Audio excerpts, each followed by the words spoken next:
Well, hello there.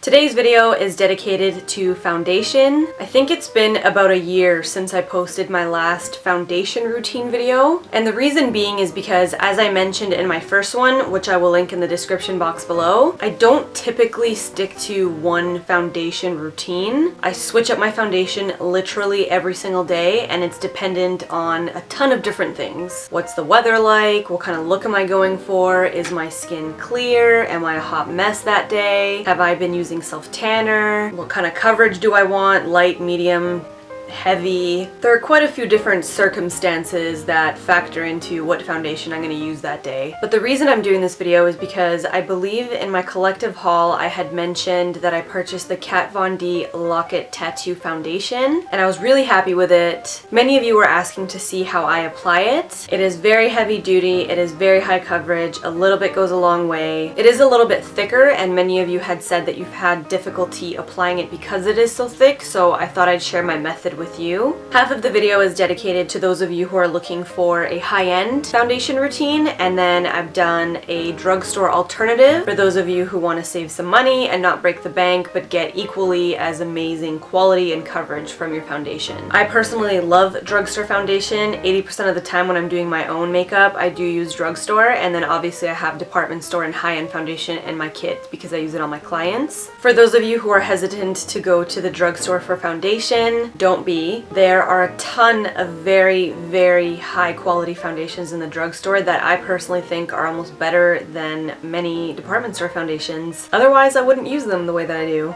In my first foundation video, I talk about different staples that I have in my kit, certain things that I absolutely love and that I always use in my routine. So if you're new here or you haven't seen that video, make sure to check it out in the description box. To give you an overview of my skin, I am oily combination and I am a little bit acne prone. I have very large pores and I do get quite oily, so I'm always looking for a mattifying foundation. And for those of you who are looking for general knowledge, I'm hoping this will help you out as well. If you like this video and you would like me to do more foundation routines, since I have more than one, give this video a thumbs up and I will continue to do them. As I said, all of the products that I use will be listed in the description box below, so if you would like to see how I use the Kat Von D Lock-It Tattoo Foundation, as well as a pretty awesome drugstore alternative, then please keep on watching. So I'm going to start out with my drugstore routine, and I'm going to be using this L'Oreal Revitalift Miracle Blur. It's a pore perfector, but I use it as a primer, and I'm taking a little pea size and rubbing it on my forehead, my nose, my chin, basically anywhere where my pores are really visible and large. And for foundation today, I'm going to be using the CoverGirl Stay Fabulous 3-in-1 and the Maybelline Dream Liquid Mousse. I'm going to be applying both of them onto a Sonia Kashuk flat top kabuki, and I'm going to be buffing it into my skin. I find this combination gives me a really wicked balance between dewy and matte, and I'm in between shades right now, so I like to mix the two. This is the foundation routine I would go for when I want a little bit more coverage and a little bit more durability. I find these foundations are absolutely amazing for that. Once I feel like I have enough coverage, I'm going to be taking the Maybelline Dream Lumi Concealer, and I'm going to be applying it underneath my eyes. And although the Maybelline Dream Lumi does highlight my under eye and it brightens it, I kind of want to correct my under eye as well, so I'm going to be using this HD Photogenic Concealer by NYX. This is a yellow toned corrector, and it's very reminiscent of MAC's Prep and Prime Highlighter in Light Boost. It's like a drugstore alternative in my opinion. I don't remember the exact name of this brush, but I'm going to be listing it in the description box below. With a fluffy brush, I'm going to be setting my under eye with the Maybelline Fit Me Powder in Classic Ivory, and you guys have seen me use this a billion times. It's my go-to under eye setting powder. I'm going to set the rest of my foundation with my big infamous powder puff and my CoverGirl Loose Translucent Powder.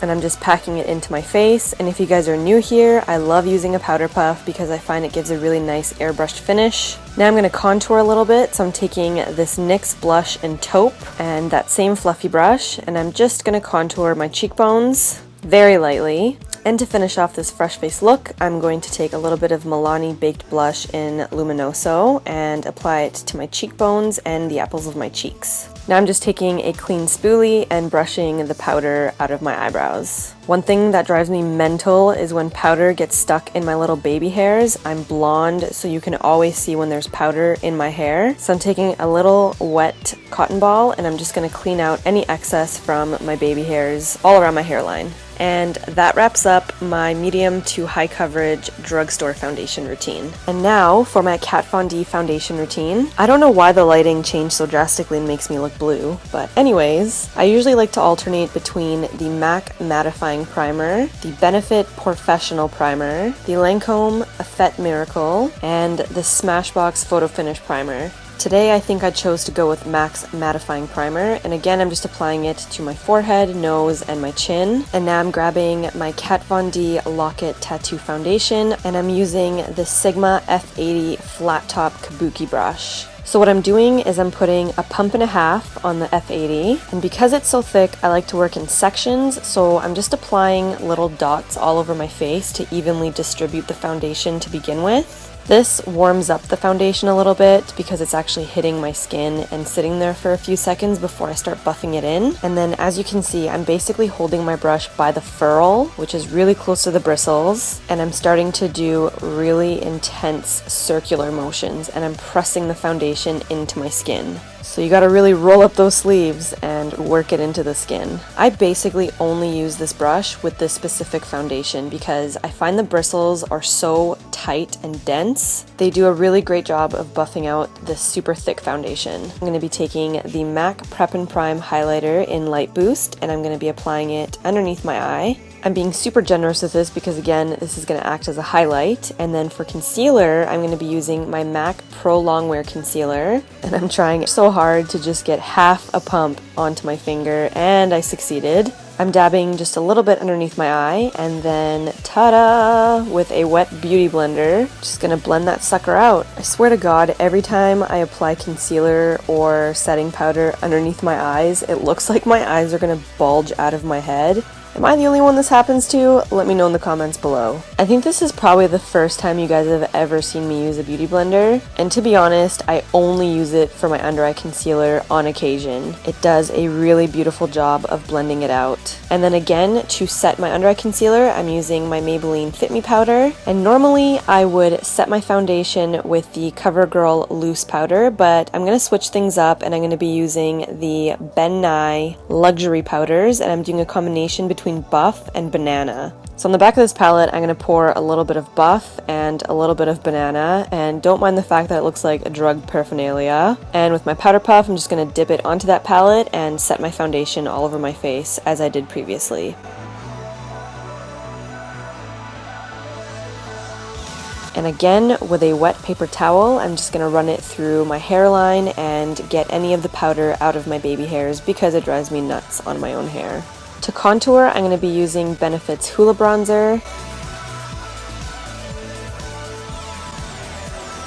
And then to really accentuate my contour, I'm going to be taking the Maybelline Fit Me powder and this e.l.f. brush, and I'm going to be applying it just below where I contoured. This is going to make my cheekbone really pop, and I'm going for a little bit more of a dramatic contour here. Again, for blush, I'm using Milani's Baked Blush in Luminoso, and I'm just applying it to my cheekbones and the apples of my cheeks just above that contour. And then I'm going to take my foundation brush with a little bit of product left on it and just sort of diffuse that blush a little bit. Then I'm going to spray my face with a little bit of MAC Fix Plus. Bing! I ended up using a little bit of Revlon Line Fantasy in Chocolate, and I did a winged eyeliner. Then I used some individual lashes. For the lips, I'm going to keep it super simple and use some of Maybelline's Baby Lips in, I think this is Peach Kiss or Nude Kiss, one of the two. And then I'm going to be using this Jordana Gloss Stick in Raspberry. And once I'm happy with my lips, this look is complete. I hope you guys enjoyed this video. I hope you found it helpful. Again, if you guys want me to continue doing foundation routines and show you different methods to get different types of coverage, then give this video a thumbs up and I will do so.